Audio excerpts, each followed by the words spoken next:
When you think of chicken farms, you probably think of chickens crammed in cages no bigger than an A4 sheet of paper.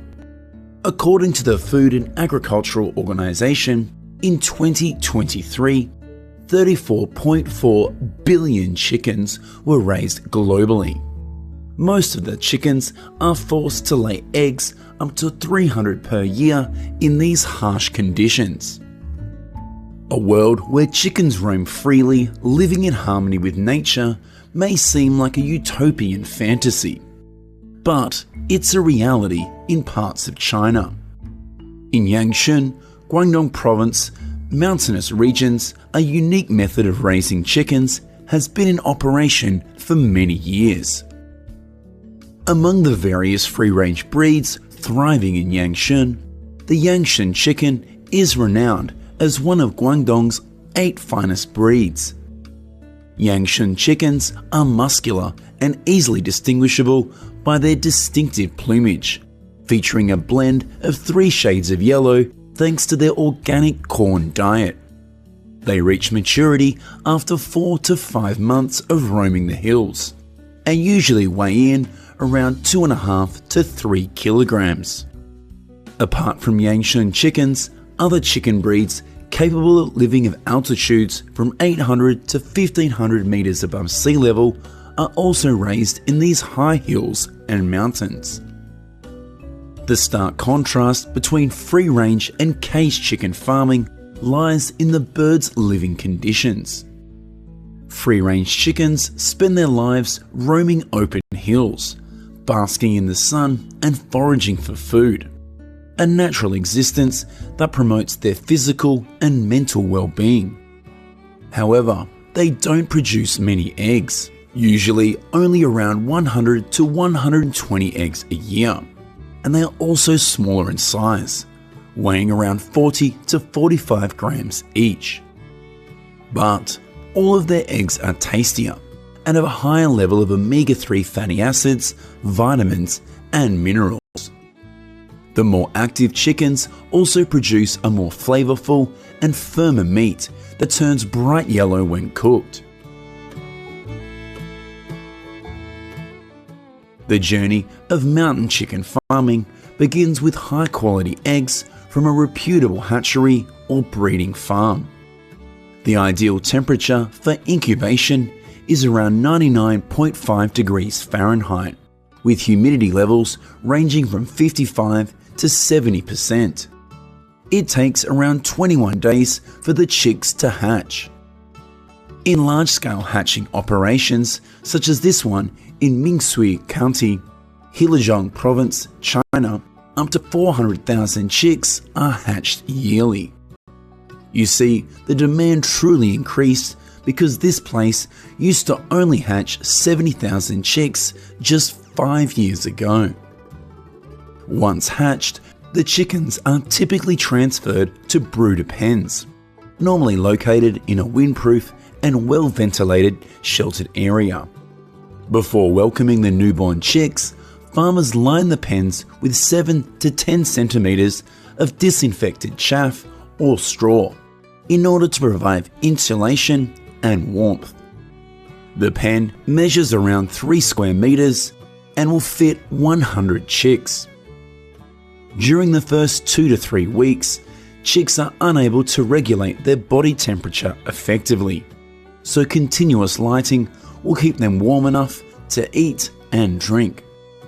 Farmers will offer them clean, lukewarm water mixed with chick electrolyte supplements and 6 to 8 small meals per day. The chicks are still very weak, so farmers will keep everything clean, wash their troughs twice a day, and also give them medicine as prescribed by veterinarians.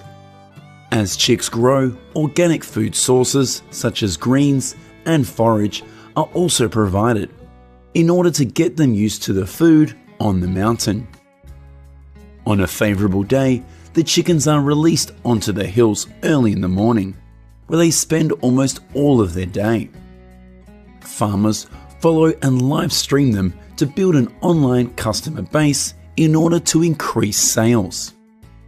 The hills where the chickens roam are dotted with trees, providing ample shade and opportunity for the birds to perch, play, and even catch insects. The diet of free-range chickens is as diverse as their surroundings and are fed outdoors like this. In the summer, farmers hardly feed them because there are so many grasshoppers around. Some farmers get creative and encourage their chickens to run more by feeding them behind a moving car like this. Studies from Our World in Data have shown that free-range chickens experience 57 to 70% less pain and suffering compared to their caged counterparts. Recognizing the benefits of free-range practices, the EU plans to ban the use of any cage by 2027. To encourage egg laying, farmers construct simple nests using bamboo, wood, or leaves. In the mountainous regions of Xinjiang in northern China, over 50,000 chickens roam across 200 hectares of hills, laying their eggs in approximately 30 chicken barns built right there on the mountaintops. Their barns and sleeping areas are often designed like this, to save space and mimic the mountainous terrain. While most chickens prefer to lay their eggs in their nests, a few may choose to lay them under trees or just right here on the ground like this. To ensure no eggs are missed, farmers diligently check the barns and roaming areas to collect the eggs one by one, 2 times a day. Farmers with around 7,000 chickens can yield up to 9,400 eggs each day. Despite their large numbers, manual labour remains high in order to provide jobs for the locals in rural areas. Once collected, the eggs undergo a simple inspection and sorting process. To preserve the natural protective layer on the eggshell, they are only lightly cleaned. Workers carefully place the eggs into cardboard or plastic trays, ensuring that they are well protected during transportation. These trays are then loaded onto trucks and delivered to local markets and pre-ordered customers. Large-scale free-range egg producers often have their own on-site packing facilities, capable of packaging up to 74,000 eggs from all the nearby farms. These fresh, high-quality eggs are then distributed to the supermarkets and retail outlets, where consumers are willing to pay a premium price, typically $3 to $4 per dozen. Cage eggs may cost as little as $1.25 to $2 per dozen. When weather conditions are unfavourable, such as extreme heat or cold, the chickens are brought indoors to ensure their comfort and well-being is maintained. While indoors, large barns still provide them with enough room to stretch their legs, perch on platforms, and interact with each other. A typical free-range chicken barn can comfortably house around 600 chickens. Some farmers prepare fresh feed daily, combining locally grown ingredients from their hills with feed pellets. And of course, regular clean water is a must for these active chickens. The location of free-range farms is carefully chosen to minimize the risk of predation. However, in some cases, natural predators such as hawks and foxes may pose a threat. To protect their chickens, farmers remove bushes and predators' potential hiding places around the barn. They also build sturdy fences and regularly check the surrounding areas for signs of predator activity. And if predators are caught, they will be sold or eaten. The exact weight at harvest varies depending on the breed, but free-range chickens typically weigh between 1.8 and 2.4 kilograms. While lighter than their caged-raised counterparts, free-range chickens have more muscle mass and less fat. Chickens are selectively caught on the hills and transported to the local slaughterhouse. In large-scale operations on this farm, chickens are harvested in batches and transported to facilities on cool days to minimize stress and heat shock. With a capacity to process up to 15,000 chickens per hour, these facilities ensure a smooth and timely operation. Chickens are stunned either using gas or electrified water baths to render them unconscious. The chickens are then bled, passed through a hot water bath at around 55 degrees Celsius, which loosens their feathers, which are then removed using an automated feather removal machine. The legs and internal organs are then removed and packaged separately. The carcasses undergo multiple washing stages to ensure thorough cleaning and sanitation. Many processing plants offer whole chickens packaged with their internal organs.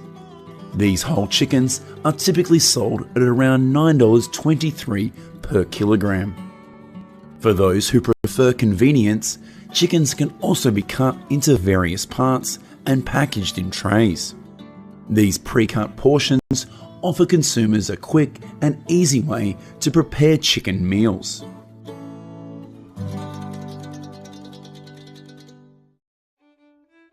Black Ash cheese, Humboldt fog and yogurt with 11 live probiotics. These are all world-famous American goat milk products. Creamy and easy to digest, goat milk has long been made into many specialties of this country. And although goat meat is twice as expensive as beef, demand for goat meat in the US has nearly tripled in just 2 decades. This is simply because it's delicious but super low fat compared to other meats in the typical American diet. Though the US is the largest importer of goats, making a profit from goat farming here isn't easy. Many livestock were killed by coyotes in the past, and today their range is expanding at twice the rate of other carnivores in North America.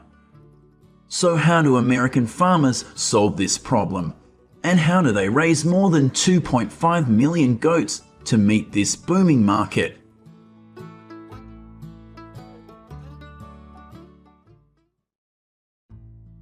If you've ever visited a goat farm, you might be impressed by how friendly they are, like little dogs. But not all goats are like that. Male goats, or bucks, are rather aggressive and domineering. So farmers usually separate them from the herd, except in the fall from late August to early January, the goat breeding season. Female goats, or nannies, are pregnant for about 5 months. When their pelvic ligaments loosen up, farmers know they are about to go into active labor. With the farmer's dedicated care, the newborn baby goats and mama goat can finally relax. Goats have a high twinning rate, but according to studies, the average mortality rate for kids is 10 to 18%. An antibody-rich colostrum, which nannies secretes only in the first 36 hours after birth, is an essential nutrient to reduce this rate. The risk of death for nannies is also high. A few hours after giving birth, farmers must ensure that the placenta has been delivered completely. Otherwise, it can cause septicemia, meaning blood poisoning and even death. After about 8 weeks of bottle feeding, the kids are castrated to prevent inbreeding. Now, they gain at least about 0.3 pounds per day, but breast milk can no longer provide enough essential nutrients for this growth rate. So farmers have to take them out to pasture so that nannies can wean them. Unlike in the past, modern dairy goat breeds are crossbred to produce more milk. So their diet also requires more grains to provide enough energy, protein, and calcium. Just like other dairy animals, their milk flavor is what they eat. That's why Redwood Hill Farm in California, the first US goat dairy